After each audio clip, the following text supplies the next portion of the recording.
exist many routes within our law to becoming a citizen of this great nation called Ghana. Citizenship could be attained by an enduring function of nature or by certain intentional acts or choices within the sphere of qualification. Today, we take a look at citizenship by naturalization. Do stay tuned. My name is Noella Seidu, and this is Law Express.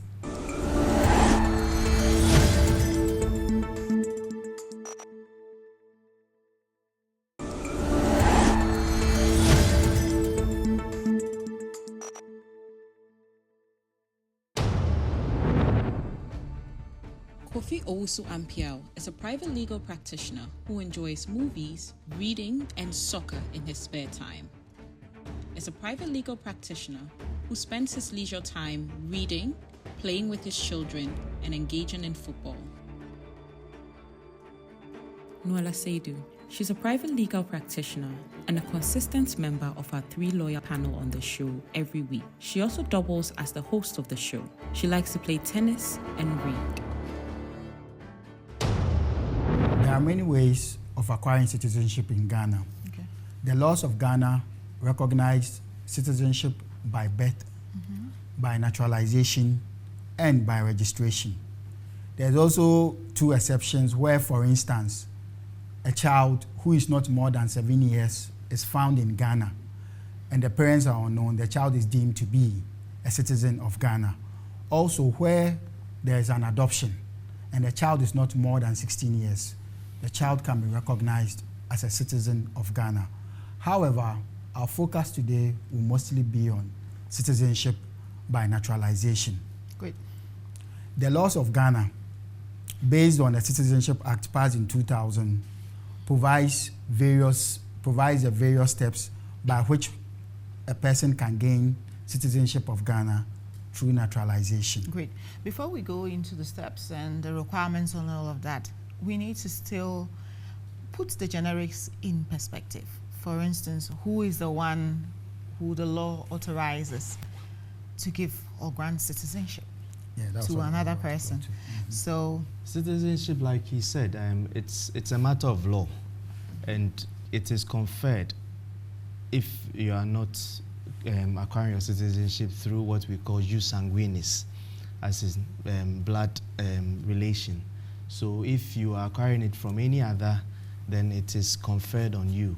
Meaning so you need to meet some requirements. You need to meet some requirements. Or satisfy yes, somebody. Yes. So the requirements are stated in the law and the regulations, and then the president, acting in consultation with all the relevant stakeholders, making sure that you have met all the requirements, would confer the citizenship on you. And one thing that we also have to note is that when the day comes for you to be conferred, even if you've met all the requirements to a T, they will not confer the citizenship on you in absentia. You have to be there. You have to be present at the ceremony in order to be conferred with the citizenship. So at that ceremony, you mean the ceremony at which you take the oath of allegiance to the country of Ghana? Yes. So this is where you swear that you'll be a law-abiding citizen and a citizen worth emulating. But you mentioned earlier on that the president is the ultimate person who grants citizenship. Acting through, of course, state agents, agents like the Minister of Interior.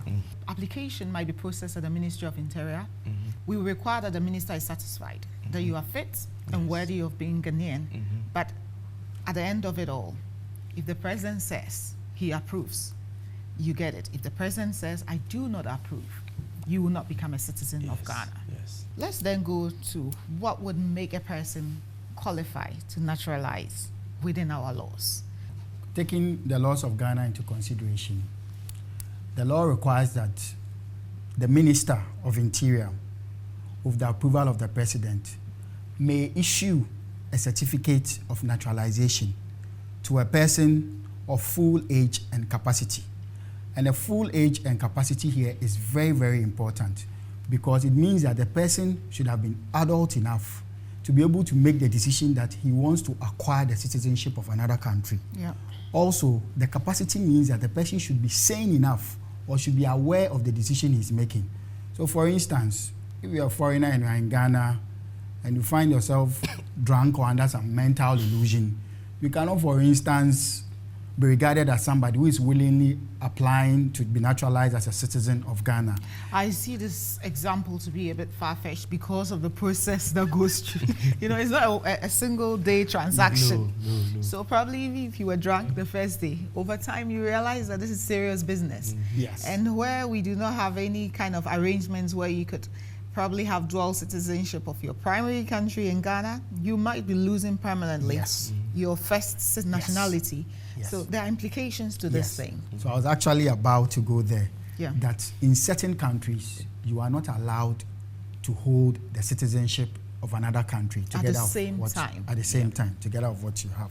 In fact, the laws of Ghana previously used to be like that, and it has now been revised courtesy of the 1992 Constitution. So it is important that as a foreigner, you have full capacity and age before you take that step to acquire the citizenship of Ghana. That notwithstanding, even if the certificate of naturalization is issued to you, by the laws of Ghana, you have to have taken the oath of allegiance in order to make the process. That is what seals the deal. Complete, yes. That is what seals the deal. So without the oath, everything else is of no use. Yes. Obviously, of no use. The laws of Ghana give certain requirements or certain qualifications based upon which a person can be naturalized as a citizen of Ghana. Yeah, so one of the crucial qualifications for citizenship by naturalization is you must have assimilated well into Ghanaian culture and Ghanaian society. And, Well, that is a huge one. Yes. Yeah, because you can't say you want to be a citizen of Ghana and reside permanently in Ghana when you haven't actually accepted the Ghanaian way of life and the Ghanaian culture, and then accepted Ghanaian society as your own. So it is important. What is the standard of assimilation? Well, there are so many ways to look at it, but I think one of the critical ones, which is also captured in the law, is that you must speak and understand at least one local language. So that is to language. And I know that ordinarily that is evidence of assimilation, like you are now putting it. But there's a reason why the law separates the two. You should be able to at least speak one Ghanaian language. Now, there are Ghanaians who were born and raised here who do not speak any Ghanaian language. They speak just English. Well, they don't need to go anywhere to be conferred with citizenship. Theirs is by blood. Yeah, so if we can allow this, why are we compelling somebody, especially if you've been here for donkey years and it's just hard for you? Or probably you move from community to community in a way that you haven't stayed at any particular region for long enough to pick up the language. How do you go around this? Well, I think when you look at the law, it is not cast in stone.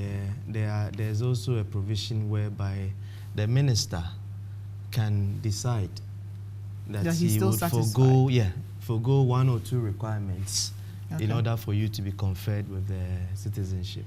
Since we've talked about the language, speaking at least one language to qualify, let's just dovetail into assimilation. How do you prove somebody is assimilated apart from the language factor?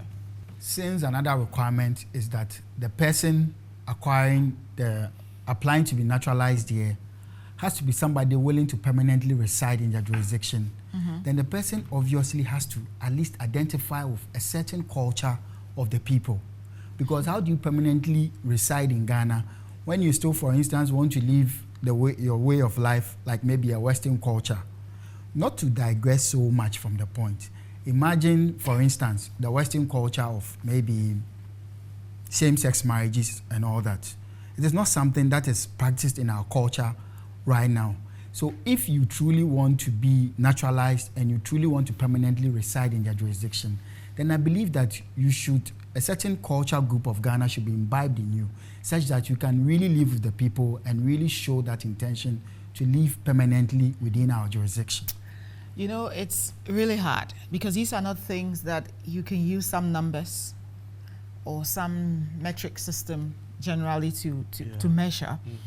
Because you can still be assimilated in a way that you pick and choose from every cultural group what you love most. It doesn't diminish your assimilation because you have assimilated in an almost universal manner, where when you come to Accra, you know how to gel, you know what to do. You go to the north, you like the food, you can dance, do everything that happens there. I'm just trying to see what the standard is, what's the benchmark for assimilation? Well, I think with something like this, you would have to probably use the reasonable man's test. It has to be based on the reasonable man and the trotro. Yes, you have to just look at what are the minimum standards, The what are some of the Yeah. exactly. So, what is on a typical day? What does a Ghanaian do? What does a Ghanaian? How does a Ghanaian go about his business? You just look at that. It's just an objective test, more or less. Well, it could also be a thing of paying attention to the civic obligations, and that is why the test is involved, where you should know the national emblems, know what our national pledge is, the national anthem, what the words in there stand for. Yeah. I see that more as a better way of measuring assimilation, where you understand our symbols. Our national symbols. You understand that there are different ethnic groups, but we are all one country, one people, one nation. Yes, and you understand how our cultural groups interact. That is something that looks more like, but let's push it forward. What other qualifications are crucial? The law also requires that the person applying to be naturalized should not have committed an offense in Ghana, or should not have been sentenced to any offense which is recognized in Ghana, even though it might have been committed outside Ghana's jurisdiction. Yeah. This means that for people applying to be naturalized as Ghanaians, how you've lived your life, even from where you are coming from, matters. So it appears that it is not for a joke that authorities ask for police reports and other criminal reports when you want to even travel. Checks. Yeah. Yes, other background checks. Because if it happens that such a record is known to the authorities in Ghana, then you are likely not to be naturalized as a citizen of Ghana. So to those of you who are willing to apply to be naturalized as Ghanaians, please watch the way you live your life, even if you are coming from outside your jurisdiction. Because what is a crime there will be a crime here, and may prevent you from naturalizing as a Ghanaian, particularly when you've lived here for so long. Because of the nature of a citizen by birth rules under our laws, you can live here for 100 years and you'll still not be recognized as a citizen by birth, unless you can trace through blood, as my colleague said. Just to add to that, I think it is crucial that you have to be someone who is capable of contributing substantially or significantly to our society. So everyone wants the best and the brightest. So if you are someone who we think that having you as part of us would actually improve our way of life and improve our communities, improve our economy, improve our society in any way. It smells like brain drain. Yes. we are more than happy to accommodate you. So just following from what you said. So we want the best and the brightest. Exactly. So if you can contribute meaningfully, are we looking at economic contribution, professional contribution? Are we looking at people who are talented and gifted and with special skills? Arts, creative arts. You are super talented. Yeah. You are able to put our name out there on the global stage. Yeah. Sports. Anything. I mean, sports is one area where we have a lot of people taking on new nationalities in this manner. Yeah, so you give us that advantage everywhere. And you see it all over the world where athletes who are very talented, especially from Africa, are quickly snapped up by developing countries. So today they are wearing the Ghana flag. The next day you see them, they are wearing the Dutch or the Belgian flag. No, the French flag. Or the French flag. And they are happy to have them. They will give them the citizenship immediately because they know that with you, are bringing value. Yes, tomorrow when we go to the Olympics, you are going to put our name up there on the medal table. True. Everybody wants that. Everybody wants the best. And Exactly. even come to our local societies, you know that somebody can walk into a culture, maybe a festival or something, looking at the economic strength of the person, the popularity the person has. They say Nkoswahini, yes. so it's just like that. It's similar, right? Yes, it's similar. So you're naturalized into an ethnic group Yes. by Yes. reason of your value. Yes. You are a medical Yes. doctor who Yes. has served the community Yes. so well, Yes. and they bestow a chieftaincy title on you. Exactly. Everybody likes the best, right? Yes. But it's important to bring to further discuss this or break it down in with regards to the substantial contribution. You know, it's not that you should have already substantially contributed. That is one way. But if you have the capability of making a substantial contribution to the progress or advancement in an area of national activity. Yes. So we are looking at two ways. So it's not always that you must show that I've done 1, 2, 3. Yeah. You could also show, look, I can do 1, 2, 3. We have more, but we'll go for a quick break now. Let's take a breather. This is Law Express. Don't go away.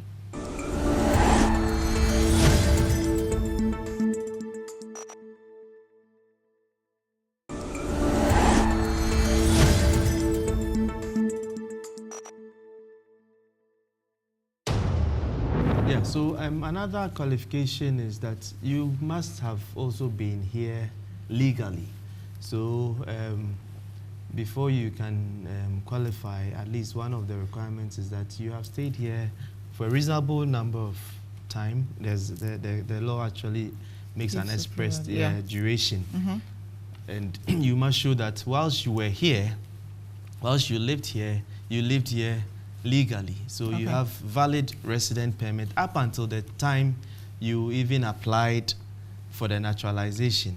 So you can't be an illegal migrant or illegal immigrant just doing your own thing in your own, doing your things under the radar. Probably you're not even paying taxes, and then you just get up one day and just come and say, I really like the food, so I'm staying. Yes, I'm staying. I want to stay permanently, so give me citizenship. It's not going to work. I think we need to further unpack what he's done, because his point is so loaded. It has 3 elements in it. You should have resided in Ghana. It also talks about your status as you resided in Ghana. And then, of course, it's hidden in that 12-month requirement. Yes. So let's start from the top. You should have been here for 7 years. Yes, you should have been here even before I proceed on the 7 years. Yes. The law requires that you should have lived here continuously for 12 months preceding your application. Yes. Now, the law further says that even the 12 months preceding the application, for a period of 7 years preceding that 12 months, that is before that 12 months. See, you've put the cart before the horse. You should have legally, like he said, you see, what he did was to just summarize it in a way that now makes it a conundrum for us. And he's sitting pretty. I'm trying to break them down. You start from the higher one, right? Where you should have lived here for 7 years. Okay. Then in the 7 years, It should be aggregated to 5 even, years. you know, it's suspected that you could have traveled here and there. So the periods that you stayed put in Ghana within that 7-year frame, at least 5 years of that timeline should have been in Ghana. Yes. Should have been spent here. Then when you now have fulfilled that obligation, or you are qualified by reason of this, at the time you now decide to make your application, you should have been resident here for legally for at least 12 months preceding the date of your application. And once again, the aggregates come in. Yes. So even if you were going in and out for work or whatever reason, health reason, visiting other family members, at least the periods that you were here should be up to an aggregate of 6 months. Yes, that is based on the exceptions the minister can give when it comes to the 7 years and the 12 months rule. So under our laws, the minister can, for instance, take any continuous period you've stayed in Ghana, which is not more than 6 months, to be the 12 months period preceding your application. Now, the minister can even consider your stay outside Ghana. Then generally, the law also gives the minister the power of the approval of the president to even waive away most of these requirements. However, The one concerning knowing a local language, because I believe obviously if you plan on staying here permanently, which is even a requirement under the law, then I believe that even though legally we cannot measure that level of local dialect you would know, we can just use the standard of the reasonable man to assume that at least of all the local dialects in Ghana, you should have one that you can use to at least find your way around. Your way around. Other than that, how Ghanaian can you be? So I believe that's the notion behind that provision of the law. Okay. We can skip the qualification or the requirements of a notary, yes, an attestation by a notary, yes. a lawyer, or some senior other public exactly. servant, yeah. So I don't know if we can explain that further. Well, it is just an attestation of your good character. So In writing. Yes, in writing, stating that okay, I have known this person for this period, and ever since I've known him, he is someone who is a person of integrity and someone who would contribute significantly yeah. to Ghanaian society if granted citizenship. And it has to be, that's why the requirement is for a notary or a senior public officer, because the Or a person, lawyer. the person is taking his or her reputation on it, someone who is of substance, so Yeah. that you can really take the person's word for it. Yeah. I think this also still connects to assimilation.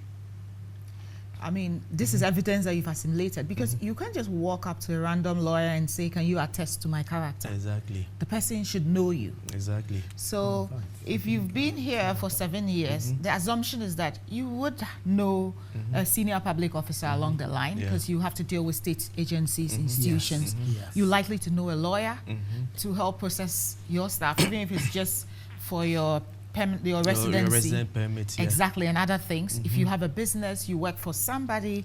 So Company registration. I realize that all these requirements kind of connect in some way, and that still justifies the requirement of the assimilation. Yes. Because the assimilation is critical. Okay. At least that is what shows that you are one of us. Yes. So we can embrace you as one of us. Yeah. You talked about the being legally resident, Yes. Yes. and that is what, by having a valid residential Resident permit, yes. or work permit, Yes. whichever the case may be. You were talking earlier about the fact that regardless of all of these things, okay, these are here to regulate in the everyday situation. The minister could still decide that he or she is convinced that you meet the requirements. Yes. So even though the laws of Ghana have laid out all the qualifications, and I'd like to reiterate that all the qualifications you've stated here, preceding 12 months, being here for 7 years, aggregate to 5 years, no criminal offense or sentence for a criminal offense, all of these provisions stand in themselves alone. However, the law also allows the minister to waive all of these qualifications, save the local dialect, because as we stated, I think even that can be waived. Reason being that if you can bring substantial contribution to the community, you would be taken in. I don't know about Rita Mali's status here, whether she's naturalized or not. But She's naturalized. She's naturalized. She's a Ghanaian. At the time she was naturalized, I don't think this was a requirement, the local dialect, because of the value of this personality. This is Bob Marley's wife. She's had an illustrious career, even on her own as a singer, and she can only bring good stuff, right? So somebody like this, recently we had Stevie Wonder show up here, and he's Ghanaian. Yes. There are a lot of people. His family as well. Yeah, and his whole family, right? I didn't even know that bit. Yeah. There are a lot of other people from international spaces that are looking at Ghana as, this great place that they could stay. And that is where the minister has that. Yeah, so just option. to even add to that, so even the requirement for him being, a person being here for the 12-month proceeding, the and president 7 can years. decide to recognize the person staying in another jurisdiction as that period, and actually use it to still confer the citizenship on the individual. So at the end of the day, your citizenship, by virtue of naturalization, is at the pleasure of the president. Yes, and I think fundamentally at the root of it is that you must be someone who is bringing in value. We still have to cover the issues of gazette and the actual practicality of applying for naturalization. But before we get there, we sampled people's opinion on the streets of Accra. Let's take a listen.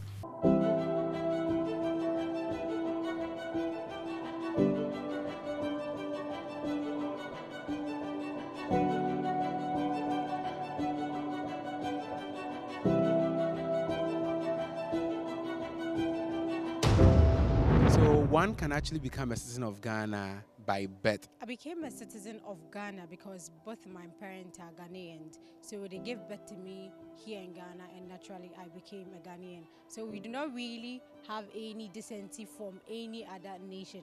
So both my parents are Ghanaians, and by birth I'm a Ghanaian. I was born in Ghana, and both of my parents too are Ghanaians. So automatically I'm a Ghanaian by birth.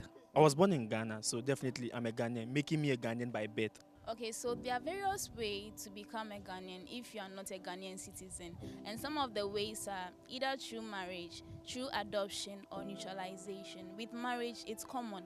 You see that some white men like to marry Ghanaian ladies, and after some time, they go through some processes and then it's solidated, so they become a Ghanaian citizen. So that's some ways to become a Ghanaian. Okay, becoming a citizen of Ghana is not difficult, because now it is easier for those who are outside Ghana can become citizens by gaining the Ghana card. And also, once you are born here, you can become a citizen by birth. And also, let's say you get married, let's say you're from another country and you get married to a Ghanaian, you can become a citizen of Ghana. Yeah. All right. So I think those are very interesting perspectives. I heard someone saying that because he or she was born in Ghana, he's a Ghanaian. No, that is not what the law says. The Citizenship Acts and the 1992 Constitution are very explicit on how you acquire citizenship. Being born in Ghana per se will not make you a Ghanaian. It's not automatic. No, it's not automatic. You need to fall within those categories, because mainly we have what we call the jus sanguinis, as I mentioned earlier on.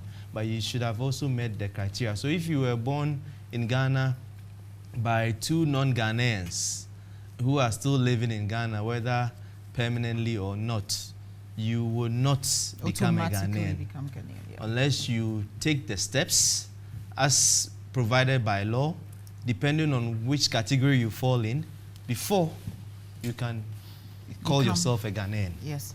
There was also the issue of someone also saying that because you have a Ghana card, you are a Ghanaian. No, that is not what the law says. In fact, even at the time that those laws kindly governing citizenship were written, particularly when it comes to the topic we are discussing right now, the Ghana card was not even in contemplation at the time. And also there are foreigners here who also have their Ghana card, but you see it written on it, non-citizen ID card. Yeah.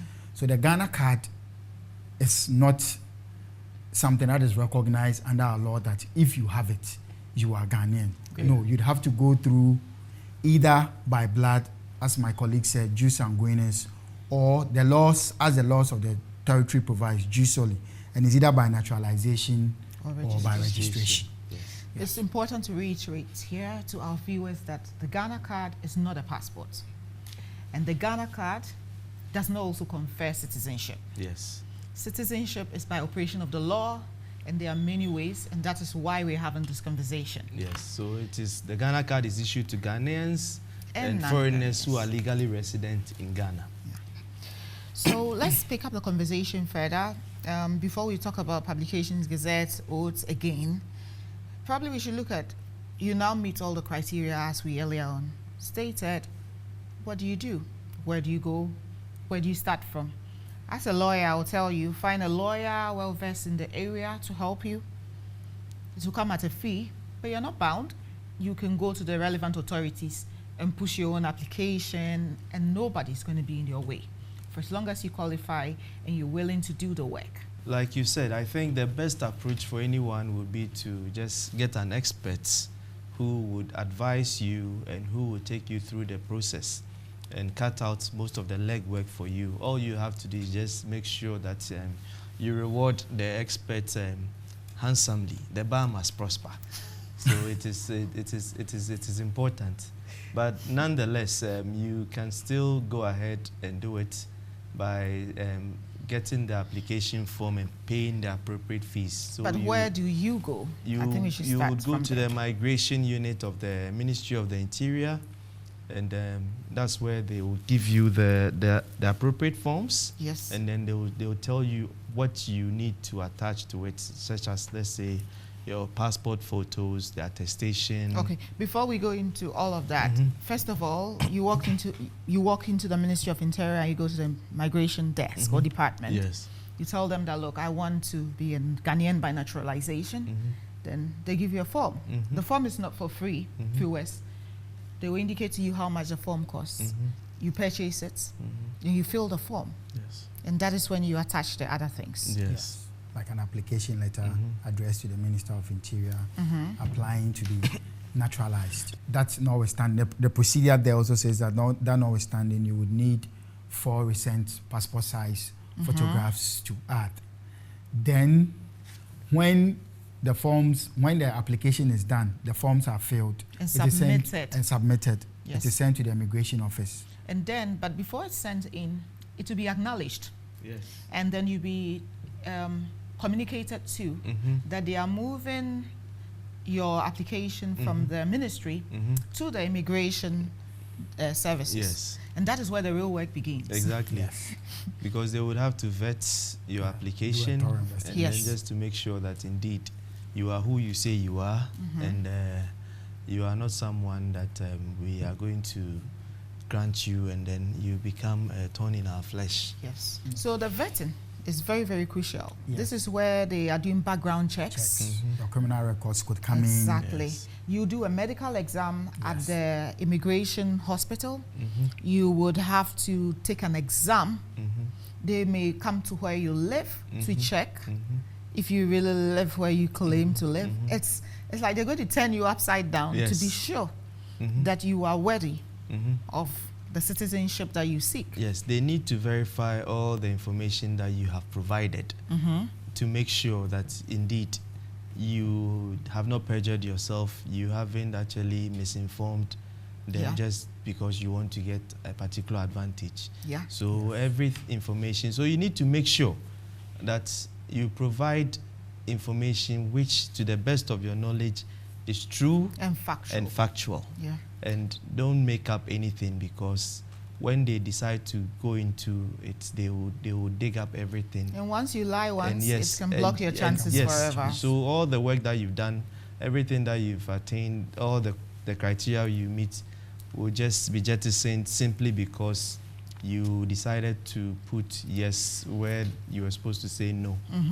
It's interesting to say this, to state this, but going through this process for clients, I realize that it is a lot of work indeed.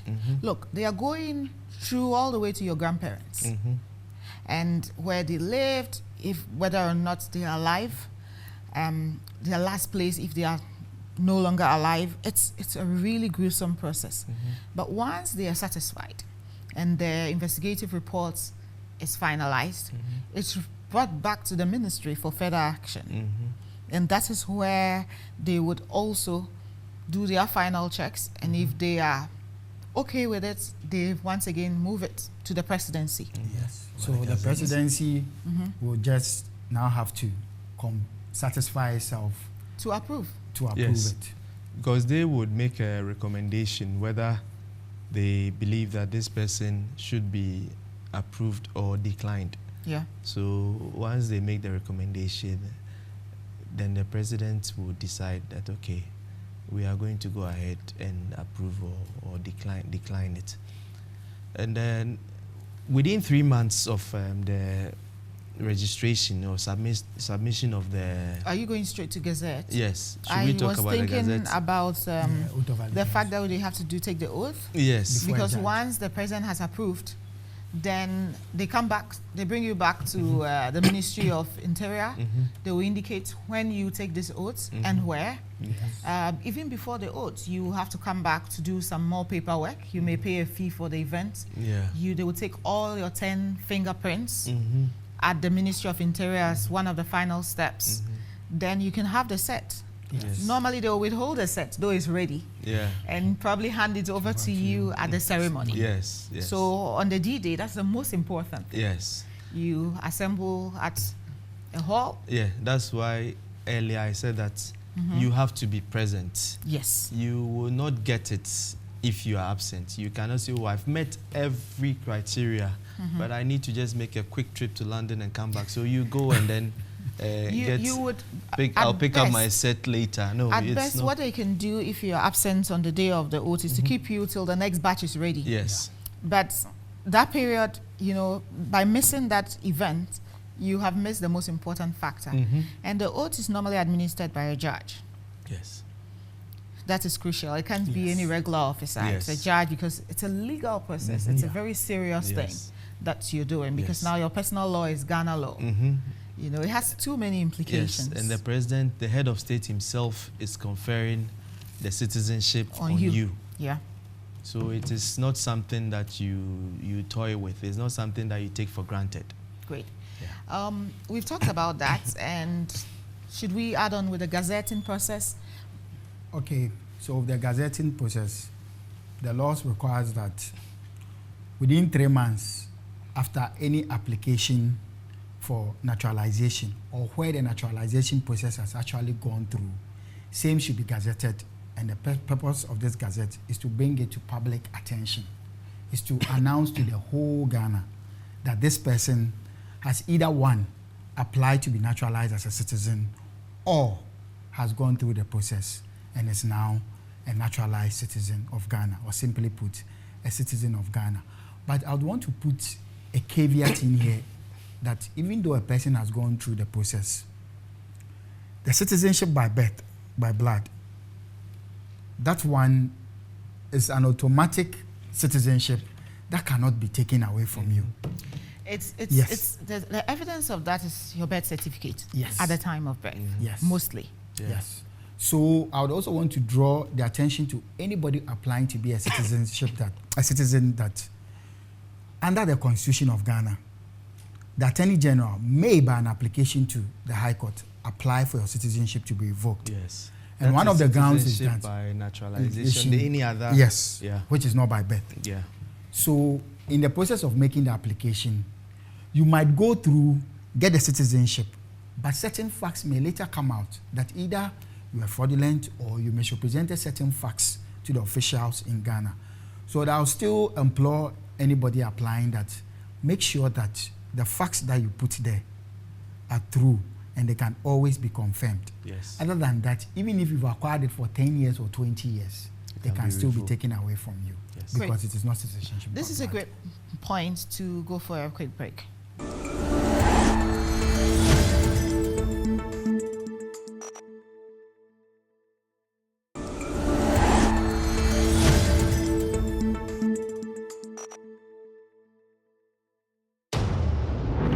Find that in the charter, which regulates the procedure for applying for citizenship in Ghana, there is written therein that the whole naturalization process would happen or would be completed within a 6-month period.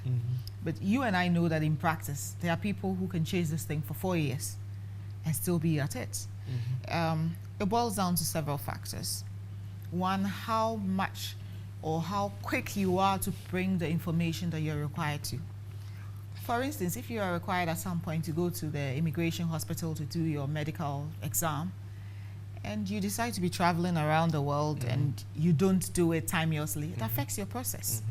If you are required to go for a police criminal clearance certificate or some documentation and you delay, it delays your registration process. And that's why at the risk of looking like I'm projecting lawyers too much, it's good to talk to a lawyer. That way, before you even start, you are informed as to everything you would need at every step of the way. So you go ahead, you bring everything together, and then that person can be moving it regardless of where you are at any point, right? Of course, the requirement is that you should stay put within the year that you'll be doing all of this. And probably it's also because of the requirements of your presence for the oath of allegiance. So this time frame thing, I meet people who keep screaming, oh, I've applied and I've done everything and it's been 3 years, it's not coming out. Also the timings. At what point do they move the list from Interior to the presidency for approval? If they just took it this week and yours has now come in, it might take a long time for the next batch. Because it's at the pleasure of the president. Exactly. And you cannot bamboozle the president. You can't force your timelines on him. Yes, on him. I want my passport. So no, please hurry up. No. Great. Let's look at other the importance. I mean, from my experience, I believe that apart from citizenship by birth, the next highest is by naturalization. Like, because of the benefits in terms of having other non-Ghanaian dependents of yours getting in easier through your status. Such that if you're a father who's naturalized, your children, who are minors especially, can easily become Ghanaians by registration. Your wife can easily be. I think that is why I see, and you realize the naturalization process is more gruesome compared to registration. Once you acquire the citizenship, there are so many other benefits. In fact, let me just even give us a simple example. If, let's say, you are a businessman and you intend to even go into real estate, the moment your status changes, then your ability to even acquire landed property also changes to an extent. In many ways, because let's say yesterday you were a foreigner, you can't go beyond 50 years. The next day, your lease tenure. The next day you are Ghanaian. Now 99 you get years 99 years if it's there. Exactly. So it is important that you understand some of these things, and I think this is just one simple example. Yeah, there are also company incorporation implications. Exactly. The stated capital, minimum stated capital required of Ghanaians and non-Ghanaians are not the same. So you would be saving a lot of money if you become Ghanaian, especially if you intend to stay here to Especially if you are registering under free zones, for instance. And also... And even when you come under the GIPC. Ghana, Yes. And also... Investment promotions. Imagine some of these foreigners who come here, maybe from war-torn countries, in case they go back to relatives and these wars are still going on, they can quickly rush to the nearest Ghanaian diplomatic agency and it's they are duty bound to lift them and bring them back to Ghana because they are Ghanaians. Yes. So there are a lot of perks to acquiring the citizenship of Ghana. And of course you get to vote. Yes. Yes. You get to vote and then you get to... Somebody ever said something that sounded like a joke, but it wasn't funny. He didn't understand why somebody who was clearly a white man was in a queue to vote here in Ghana at our national elections. And I had to take the pain to explain that this person probably naturalized or registered and is now Ghanaian and has the right to vote. In fact, he might have the right to run for office in some limited instances. So I just wanted him to understand that it's not always that you must be pigmented in the darker shade. Exactly. I once had someone also mention something similar to me. Someone saw someone, a pale-skinned person, pale-skinned, that's interesting. A white lady, more or less, or light-skinned lady, at the queue at the passport office, and immediately said, "No, we are Bruni. What are you doing here? You see, like, you are not supposed to be here." You have only no idea. Only for her to get to the counter and put down her documents, and everything showed that indeed, she's Ghanaian. She's one of us. Wow. Yeah. Great. We have some questions. Let's attempt to unpack them, granting that or taking cognizance of the fact that it's limited number of lines and we're not consulting face-to-face with these people in a way that fills in all the missing blanks.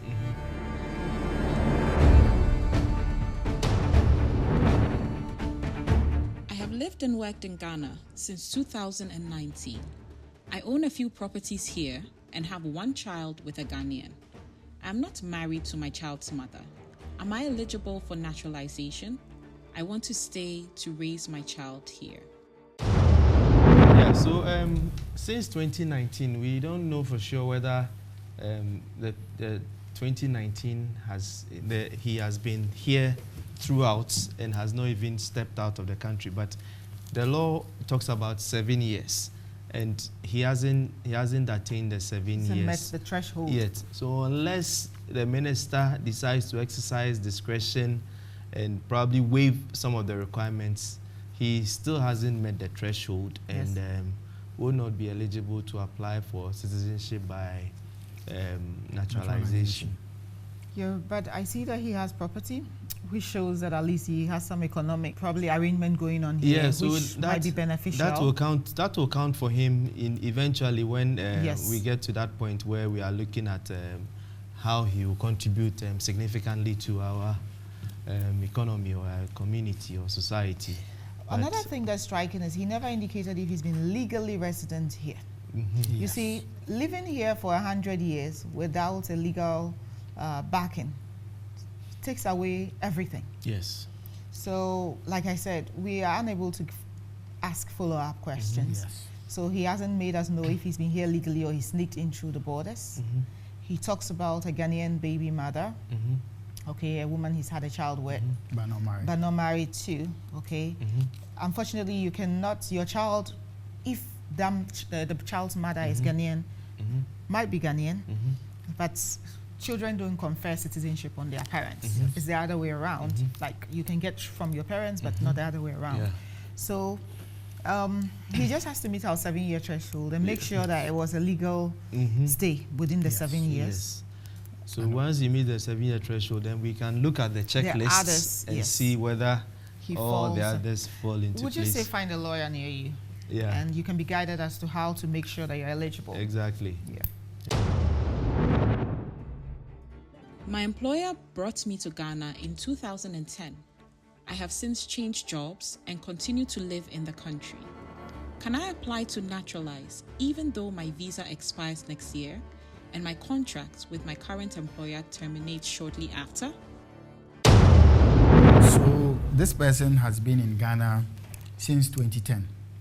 So the assumption is that he's been in Ghana for 14 years. Now, if we look at the 7-year threshold, assuming he's been in Ghana all this while and has not really been moving up and down, he missed that threshold. Now, we'd have to aggregate the last 7 years prior to his application this year, because he says his visa will expire next year and his employment with his employer will terminate next year, which means that he has within like a year period, assuming, to apply. So if the last 7 years, we can aggregate and see that he's been in Ghana for 5 years, then it appears to me on the face of it, he missed the threshold. And also, even though his visa is applying next year, it's expiring next year, he still has a valid resident permit. In this case, it's even a work permit. So he can take steps and start applying now. And hopefully, by the time that it will be due for his visa to expire, he might have gone through the 6 months process, hopefully, and he will be granted. But on the face of it, I believe that he satisfies the threshold, looking at the time limits, and subject to the other requirements of a criminal record, language, assimilation into the culture, and everything. I believe that he may qualify. Being the troublemaker that I am, I see that he still has a long way to go. Yes. By reason of qualification. You might have fulfilled the residential bit, the number of years minimum threshold for residents in Ghana. He's changed jobs many times. At every point in time, with every job he changed, did he have a work permit for that particular purpose? You might have extended your visa over the periods. Did you have a period where you were walking around visa-free, like without a visa, when you were required to have a visa? Did you jump the traffic light and get into trouble with the law? do you have SNIT contributions or some kind of basis to support that? Do you have tax clearance? These are all things that will come up. I was saying earlier, that whole process is really serious. Yeah. All these things will be checked. Yes. What is the evidence that you can contribute meaningfully to our community? Yes, you are working for some institution, some company, but to the bigger, broader society, how useful are you to the rest of us? Do you speak the language? Have you assimilated? Or you still import all your food from your country of origin? Because I know people who do that. Yes. When they travel and they are coming back, they bring everything from oil to salt from their country of origin. It doesn't show assimilation. You just don't want to try Ghanaian food. You don't want to mingle with anybody. You don't want to partake in any cultural activity or events. You don't even know what the Ghana flag stands for in all its colors and all. So yes, you've stayed 14 years. That's great. Just one tick in the box. Yeah. What about the others? Yes, so it's like you were saying, it's a whole conundrum, but you have to take it one step at a time. Yeah. And like we said, it makes things easier if you hire an expert. You get a lawyer who would go through all this with you and make sure that you cross your T's and dot your I's. Perfect. Yeah, so our advice to them is that seek legal counsel. Let someone advise you on your rights, your obligations, and then let them Your eligibility. Yes, their eligibility. Let them take you through the whole criteria so that you know that indeed you have met all the criteria, or there's still work to be done To improve for your you chances, to be able yeah. to get it. And it's not automatic that because you tick all the boxes and you have all the documents, you have a buoyant business in Ghana, you've employed 1,000 people in Ghana, you'll be automatically conferred citizenship. Yeah. If the minister is not satisfied or the president does not approve your stay here, that's it. Yeah. You will not be granted citizenship. And similarly, you can impress everybody, impress the minister, have the president's approval, and probably after attaining citizenship, you make one false step and you're out. Yeah. You will be sent back. And you better pray that your country of origin does not recognize some renunciation. That is where they do not accept dual citizenship. Then you'll be stateless. Yes. Today's discussion bordered on citizenship by way of naturalization. As usual, my name is Noella Seidu. I was joined by Kofi Owusu-Ampiao and Hanan Inchi Asaku. Thank you very much, gentlemen. Till same time next week, goodbye.